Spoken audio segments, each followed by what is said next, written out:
30대 여성 운전자가 약물에 취해 운전하다가 반포대교에서 포르쉐 승용차가 추락하는 사고가 있었죠. 그런데 차 안에서 약물이 나오고 주사기까지 쏟아져 나와 충격을 줬는데요. 그런데 이 운전자의 정체가 밝혀지면서 경찰 수사가 새로운 국면을 맞고 있습니다. 마약류관리법 위반 혐의와 약물 운전 혐의 모두 인정하시나요? 프로포폴만 투약한 거 맞나요? 프로포폴과 주사기 어디서 구하셨나요? 자, 저 30대 여성 운전자는 이른바 인플루언서였다고 합니다.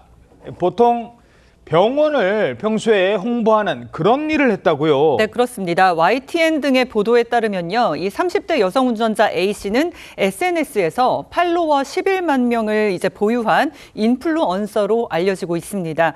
병원 마케팅 대행업체 대표이기도 한 A씨는요. 평소 피부과 등에서 시술받는 모습 등을 SNS에 많이 올렸는데 졸피뎀 등 수면제를 복용했다는 사실을 자주 적기도 했습니다. A씨의 업체는 병원 전문 데이터를 보유하고 있으며 단연간의 병원 데이터베이스를 활용한다라고 광고해 온 것으로 알려졌는데 250개가 넘던 게시물이 올라와 있던 이 A씨의 SNS 계정은요. 사고 사흘 만에 돌연 삭제된 상태입니다. 병원 홍보대행, 그래서 그렇게 많은 약물, 그렇게 많은 주사기가 쏟아져 나왔던 겁니까? 경찰이 일단 연관성을 수사 중인데 이 여성이 지난달 25일 저녁 8시 40분쯤에 서울 반포대교에서 강변북로 방향으로 떨어진 겁니다. 예. 그때 차량을 수색을 해보니까 차량 안에서 마약류 의약품인 프로포폴이 상자째 나왔습니다. 새 것만 나온 게 아니라 프로포폴 빈병도 나왔고 약물이 채워진 주사기, 혈관에 삽입해서 쓰는 의료용 관도 무더기로 쏟아졌다고 합니다. 당시 이 차량 운전자 여성은 약물을 투약한 채 정신없는 상태에서 운전했다라고 진술했다고 하는데 당시에 이 차량에서 나온 약물과 주사기의 양이 혼자 투여한 것으로는 보이지 않는다라는 추정이 나온 바도 있습니다. 예. 사고 차량 운전자의 지인은 이런 이야기를 들었다고 전했습니다. 이런 내용을 들었던 것 같긴 해요. 수면제, 항우울제 이런 거 있잖아요. 자, 수면제, 항우울제. 자, 그렇다면 개인이 저 많은 약을 어디서 구한 걸까요? 저걸 혼자만 투약한 건지, 평소 다른 사람도 같이 투약을 했던 건지 확인이 필요해 보입니다. 그런데 일련 번호? 뭐 이런 게 있다고요?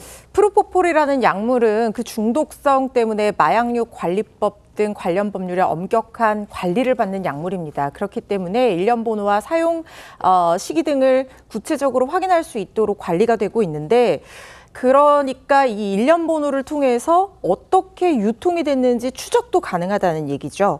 그래서 경찰은 이 여성의 프로포폴 투약 경위뿐만 아니라 입수 경로까지도 수사를 하고 있는 상황입니다.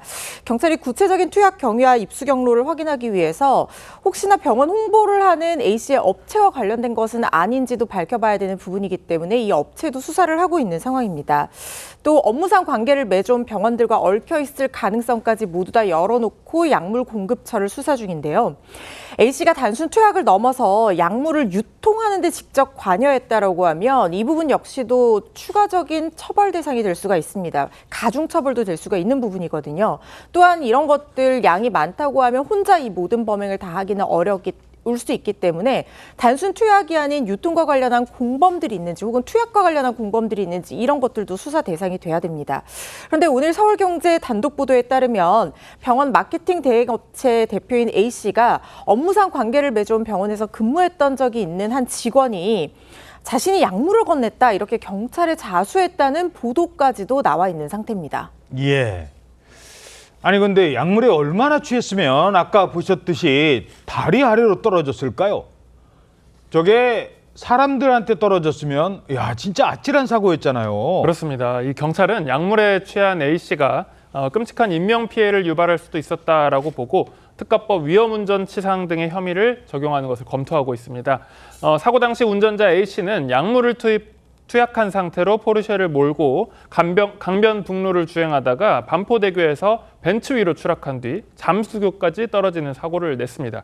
운전자 A씨와 벤츠 운전자 40대 남성이 가벼운 상처를 입고 병원을 찾았고 차량 4대가 파손되는 피해가 났는데요. 당시 운전자의 상태로 볼 때 더 심각한 피해가 있을 가능성이 있다 이렇게 봤습니다. 그래서 특가법상 약물이나 혹은 술에 의해서 위험한 정상적인 운행이 불가능한 상태로 운전을 하다가 인명피해를 냈을 경우에는 위험운전치상죄가 적용되기 때문에 이런 가능성을 보고 있는 것입니다.